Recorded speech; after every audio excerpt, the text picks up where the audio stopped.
আজ ৩রা এপ্রিল ২০২৬ শুক্রবার। ঝটপট 10টা খবরে দেখুন দেশ বিদেশের বাছাই করা কিছু খবর, যার মধ্যে থাকছে আইনজীবী মোফাক্কেরুল ইসলামের গ্রেপ্তারের খবর, এসআইআর নিয়ে ট্রাইব্যুনালের খবর, ইরান যুদ্ধের সর্বশেষ খবর সহ অত্যন্ত গুরুত্বপূর্ণ কিছু খবর উপস্থাপন করছি আমি জাকির হোসেন শেখ, আর ক্যামেরায় জিশান আলী শেখ। প্রথমেই কলকাতা হাইকোর্টের আইনজীবী মোফাক্কেরুল ইসলামের গ্রেপ্তারের খবরটা বলি। তবে গদি মিডিয়ার মতো করে বলা, গদি মিডিয়ার মতো করে লেখায় বলতে পারবো না, কিন্তু সত্যি কথা বলতে কি গদি মিডিয়ার যে কোনো খবরের আমার কাছে কোনো বিশ্বাসযোগ্যতা একেবারেই নেই।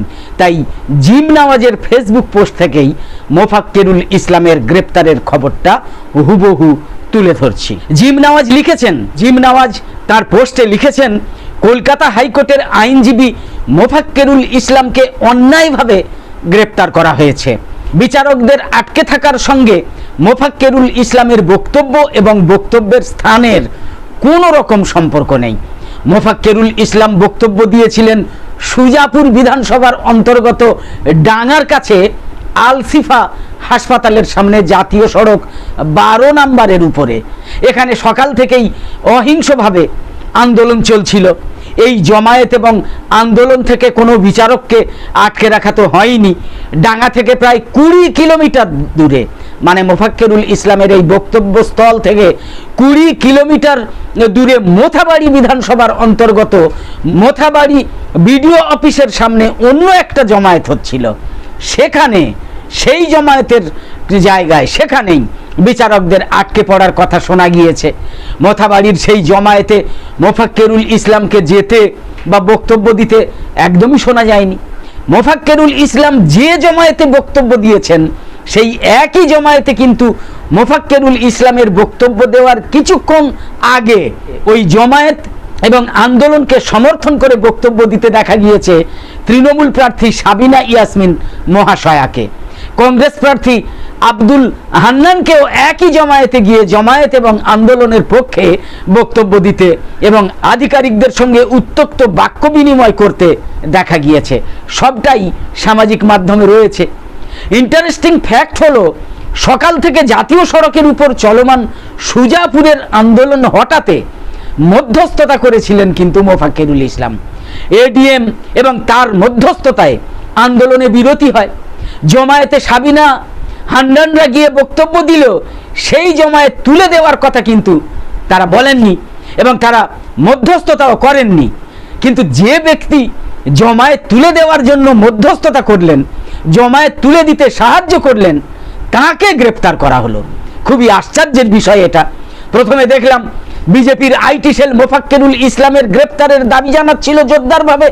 এরপর দেখলাম তৃণমূল কংগ্রেসও একই সুরে সুর মিলিয়ে মোফাক্কেরুল ইসলামের বিরুদ্ধে বিষোদ্গার করতে শুরু করেছে। আর গদি মিডিয়া তারা তো সুজাপুরের আন্দোলনের ছবি দেখিয়ে প্রায় 20 কিলোমিটার দূরের মোথাবাড়ির আন্দোলনের ঘটনার খবর করে ভূগোল গুলিয়ে একেবারে ঘ করে দিচ্ছে। সুতরাং অন্যায়ভাবে গ্রেপ্তার হওয়া কলকাতা হাইকোর্টের আইনজীবী মোফাক্কেরুল ইসলামের নিঃশর্ত মুক্তি চাই। সমস্ত গণসংগঠন, সাধারণ মানুষ সহ আইনজীবী ফ্রেটার্নিটিকে নির্দোষ মোফাক্কেরুল ইসলামের মুক্তির দাবিতে সোচ্চার হওয়ার জন্য অনুরোধ করছি, লিখেছেন জিম নাওয়াজ। তার সঙ্গে সংযোজন করছি যে মোফাক্কেরুল ইসলামের সঙ্গে অন্যায়ভাবে গ্রেপ্তার হওয়া ডিজিটাল সংবাদ মাধ্যম ইনসাফ বাংলার সম্পাদক আকরামুল বাগানিরও নিঃশর্ত মুক্তি চাই, অবিলম্বে তাকেও মুক্তি দিতে হবে। ইরান যুদ্ধের সর্বশেষ একটা বড় খবর জানাই। আমেরিকার আরেকটা F-35 যুদ্ধ বিমান ভূপাতিত করার দাবি করেছে ইরানের আধা সামরিক বাহিনী ইসলামিক রেভলিউশনারি গার্ড কোর মানে IRGC দাবি করেছে যে তারা আমেরিকা যুক্তরাষ্ট্রের এইটা হলো দ্বিতীয়, দুটো হলো আরেকটা F-35 যুদ্ধ বিমান ভূপাতিত করেছে। IRGC নিয়ন্ত্রিত ফার্স নিউজ এজেন্সির একটা টেলিগ্রাম পোস্টের বরাতে জানা গিয়েছে যে যুদ্ধ বিমানটা যখন মধ্য ইরানের উপর দিয়ে উড়ছিল তখনই সেটাকে গুলি করে নামানো হয়। ফার্সের পোস্টে জানানো হয়েছে যুদ্ধ বিমানটা পুরোপুরি ধ্বংস হয়ে গিয়েছে। বিমানটা মারাত্মকভাবে ক্ষতিগ্রস্ত হওয়ায় পাইলট সম্পর্কে তাৎক্ষণিকভাবে কোনো তথ্য পাওয়া সম্ভব হয়নি। এদিকে ইরানের মেহের নিউজ এজেন্সি তাদের একটা টেলিগ্রাম পোস্টে জানিয়েছে যে বিধ্বস্ত হওয়ার সময় ভয়াবহ বিস্ফোরণ ঘটায় পাইলটের পক্ষে বিমান থেকে বেরিয়ে আসা সম্ভব হয়নি বলে ধারণা করা হচ্ছে। তার মানে এই খবর থেকে বোঝা যায় যে ওই যুদ্ধ বিমানের পাইলট নিহত হয়েছেন। আইআরজিসির এই দাবির বিষয়ে মার্কিন সেন্ট্রাল কমান্ড মানে সেন্টকম যাকে বলা হয় তাৎক্ষণিকভাবে কোনো প্রতিক্রিয়া জানায়নি। তবে এর আগে আমেরিকার একটা যুদ্ধ বিমান ভূপাতিত করার যে দাবি আইআরজিসি করেছিল আগেরটা, তা কিন্তু অস্বীকার করেছিল সেন্টকম, কারণ সেই অস্বীকার করে মিথ্যা বিবৃতি দেওয়াটা, গোয়েবেলসিও মিথ্যা বিবৃতি দেওয়াটা সেন্টকমের একটা কর্তব্যের মধ্যে পড়ে, সেটাই তারা করে। মালদার ঘটনায় সিপিআইএম রাজ্য সম্পাদক মোহাম্মদ সেলিমের বিবৃতি। মালদার ঘটনা সম্পর্কে পূর্ণ বিবৃতি দিয়েছেন সিপিআইএম রাজ্য সম্পাদক মোহাম্মদ সেলিম। বিবৃতিতে বলা হয়েছে, আরএসএসের পরিকল্পনা মাফিক এসআইআর রূপায়িত করতে নেমে নির্বাচন কমিশন ভোটের আগে সঠিক ভোটার তালিকা তৈরি করতে ব্যর্থ। কেন্দ্র এবং এ রাজ্যের প্রশাসনিক অফিসারদের দিয়ে সাংবিধানিক দায়িত্ব পালনে নির্বাচন কমিশনের ব্যর্থতার কারণেই এসআইআর এখন বিচার বিভাগের আওতায়। যে বিচার বিভাগে অসংখ্য জমে থাকা মামলায় কেবল তারিখের পর তারিখ ছাড়া কিছু জোটে না, সেই বিচার বিভাগের হয়রানির মধ্যেই মানুষকে ঠেলে দেওয়া হয়েছে। আইনসভার জনপ্রতিনিধিরা, নির্বাচিত সরকার এবং তাদের প্রশাসন, সাংবিধানিক দায়িত্বপ্রাপ্ত নির্বাচন কমিশন, এরা কেউ জনগণের আকাঙ্ক্ষার প্রতিফলন ঘটাতে পারেনি। নির্ভুল ভোটার তালিকা সম্পূর্ণ করতে ব্যর্থ হয়েছে। বিজেপি এবং তৃণমূল দুই শাসক দলই পশ্চিমবঙ্গের রাজনীতিতে এসআইআরকে বিভাজনের হাতিয়ার হিসাবে ব্যবহার করতে চেয়েছে। নাম না থাকা মানুষকে রাতারাতি বেনাগরিক করার ষড়যন্ত্র করা হচ্ছে। যারা এই ষড়যন্ত্র করছে, যারা ভোটার তালিকায় কারচুপি করে ভোটের ফলাফল নিজেদের পক্ষে আনতে চাইছে, মানুষের ক্ষোভ তাদের বিরুদ্ধে বাড়ছে, মানুষের উষ্মার সম্মুখীন তাদের কিন্তু হতেই হবে। বিবৃতিতে বলেছেন মোহাম্মদ সেলিম বলেছেন, এসআইআর নিয়ে মুখ্যমন্ত্রী নিজেও প্রতিশ্রুতি রাখতে পারেননি। রাজ্যের মানুষ নিজেদের প্রতারিত মনে করছেন। ওয়াকফ থেকে শুরু করে ওবিসি প্রতিটা ঘটনা চোখে আঙ্গুল দিয়ে দেখিয়ে দিচ্ছে যে কিভাবে নাগপুরের নির্দেশের সামনে তৃণমূল সরকার আত্মসমর্পণ করছে। পশ্চিমবঙ্গের বিধানসভায় সরকার এসআইআর এর বিরুদ্ধে কোনো সর্বদলীয় প্রস্তাব গ্রহণ করতে পারেনি, এমনকি কোনো সর্বদলীয় বৈঠকও করেনি। কেরালা, তামিলনাড়ু পারলে বাংলার সরকার জনগণের হেনস্থা রোধে উদ্যোগ নিতে পারল না কেন? বিবৃতিতে প্রশ্ন তুলেছেন সিপিএম এর রাজ্য সম্পাদক মোহাম্মদ সেলিম। বিবৃতিতে মোহাম্মদ সেলিম এও বলেছেন, যখন মানুষ প্রতিকার চেয়ে রাস্তায় নামছে তখন পুলিশ প্রশাসনকে লেলিয়ে দেওয়া হচ্ছে। মমতা বন্দ্যোপাধ্যায় সব ঘটনায় বিরোধীদের ওপর দোষ চাপান, কিন্তু সেভাবে এখন করে পার পাবেন না। রাজ্যে ধুলাগড় থেকে আসানসোল, শামশেরগঞ্জে, রঘুনাথগঞ্জে সাম্প্রদায়িক উত্তেজনা, হিংসার ঘটনায় পুলিশ মন্ত্রী হিসাবে তিনি সম্পূর্ণ ব্যর্থ হয়েছেন। পুলিশ কখন নিষ্ক্রিয় থাকবে আর পুলিশ কখন সক্রিয় হবে তা নবান্নের অঙ্গুলি হেলনে ঠিক হয়। গত লোকসভা নির্বাচনের সময়ও মুর্শিদাবাদে তৃণমূল প্রার্থী মানুষকে গাড়ি চাপা দিয়েছিলেন, আর এখন মোথাবাড়িতে প্রশাসনের গাড়িতে মানুষ চাপা পড়ছে। প্রশাসনিক প্রধান হিসাবে এর দায়িত্ব তো মুখ্যমন্ত্রীকেই নিতে হবে। এদিন সুপ্রিম কোর্ট এই প্রশাসনিক অপদার্থতার উপরে শিলমোহর লাগিয়েছে।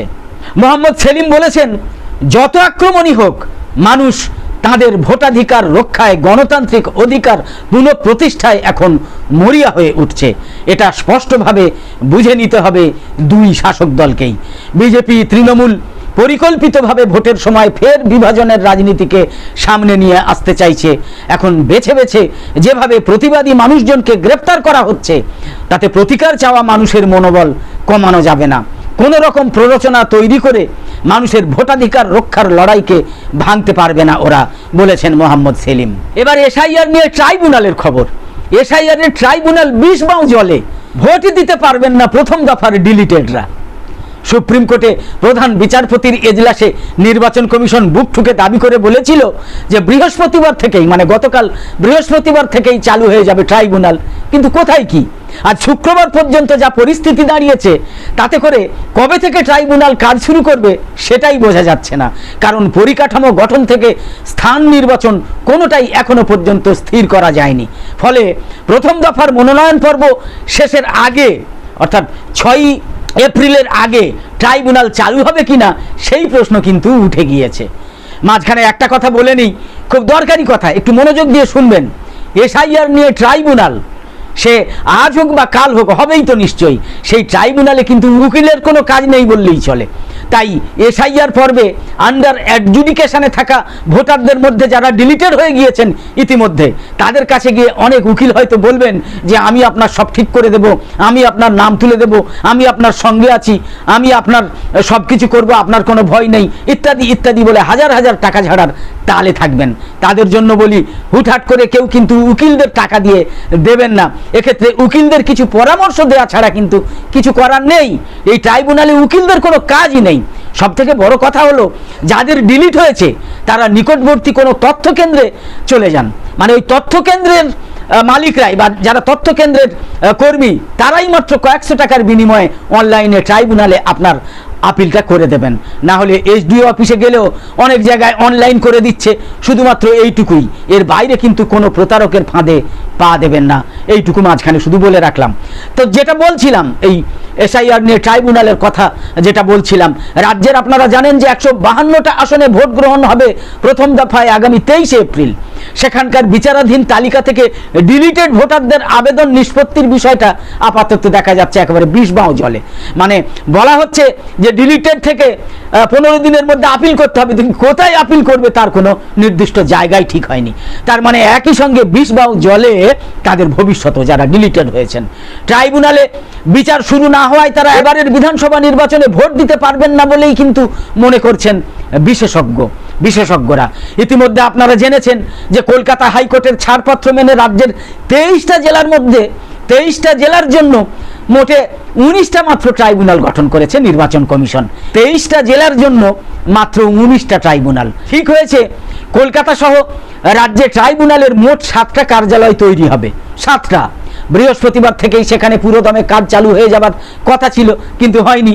কিন্তু জানা গিয়েছে এখনো পর্যন্ত পরিকাঠামো তৈরির বিষয়টা এক চুলও এগোয়নি। একমাত্র দক্ষিণ চব্বিশ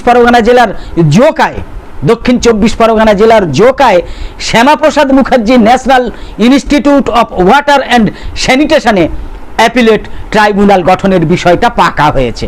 হয়নি শুধু, মানে সিদ্ধান্তটা পাকা হয়েছে। আর কোন কোন জায়গায় কার্যালয় তৈরি হবে সে ব্যাপারে কোনো সিদ্ধান্ত হয়নি। শুধু তাই নয়, পরিকাঠামো নিয়ে প্রশ্ন তুলেছেন ট্রাইব্যুনালের একাধিক বিচারপতিও। গতকাল জিশান এই রিপোর্টটা দিচ্ছিল যে বিচারপতিরাও এখন থাকতে চাচ্ছে না। ঠিক কী ধরনের পরিকাঠামো থাকবে তার উত্তর দিতে পারেনি কমিশন, মানে নির্বাচন কমিশন। সূত্রের খবর, এই নিয়ে অসন্তোষ প্রকাশ করে অনেক বিচারপতি দায়িত্বভার গ্রহণে নারাজ হচ্ছেন, নিতে চাচ্ছেন না দায়িত্বভার। ফলে চরম অস্বস্তিতে নির্বাচন কমিশন। প্রথম দফার ভোটের জন্য 152টা কেন্দ্রের ভোটার তালিকা ফ্রিজ হচ্ছে আগামী 6 এপ্রিল। এটা মনে রাখবেন, 152টা কেন্দ্রের ভোটার তালিকা ফ্রিজ হয়ে যাচ্ছে আগামী 6 এপ্রিল। ওই দিনেই নমিনেশন ফাইলের শেষ দিন। তার আগে ট্রাইব্যুনাল চালু হওয়া নিয়ে রীতিমতো সংশয় তৈরি হয়েছে। ফলে সেই দফায় বিচারাধীন তালিকা থেকে বাদ পড়া অন্তত 12 লক্ষ ভোটার তাদের ভোটাধিকার থেকে বঞ্চিত হতে চলেছেন বলে মনে করা হচ্ছে। পাশাপাশি ট্রাইব্যুনালে আবেদন জানাতে গিয়েও নাকাল হতে হচ্ছে তাদের, কারণ তালিকা থেকে নাম বাদ পড়ার কারণ জানাই নেই, কারণ নির্বাচন কমিশন সেই কারণটাই জানায়নি। তো এটা তো আইনের ক্ষেত্রে বাধা হয়ে দাঁড়াচ্ছে। সুপ্রিম কোর্ট তা জানানোর নির্দেশ দেওয়ার পরও 36 ঘন্টা কেটে গিয়েছে, তারপরেও সে ব্যাপারে উচ্চবাচ্য করেনি নির্বাচন কমিশন। এর প্রতিবাদ করলেও আবার গ্রেপ্তারি ধেয়ে আসছে। বৃহস্পতিবার ট্রাইব্যুনাল চালুর বিষয়ে নবান্নে বৈঠকে বসেছিলেন স্বরাষ্ট্র, পূর্ত এবং জোকার ওই ইনস্টিটিউটের কর্তারা, যেটা সংবাদ মাধ্যমে শোনা যাচ্ছে। কাজের জন্য চেয়ার টেবিল, কম্পিউটারের ব্যবস্থা থেকে শুরু করে প্রয়োজনে ক্যান্টিন চালু ইত্যাদি নিয়ে আলোচনা করেছেন তারা। একটা অ্যাম্বুলেন্সও রাখার ব্যাপারে চর্চা হয়েছে বলে সূত্রের খবর। এই সমস্ত পরিকাঠামো উন্নয়নের কাজ দ্রুত করার লক্ষ্যে শর্ট টেন্ডারের ব্যবস্থাও খোলা রাখা হয়েছে পূর্ত দপ্তরের তরফে।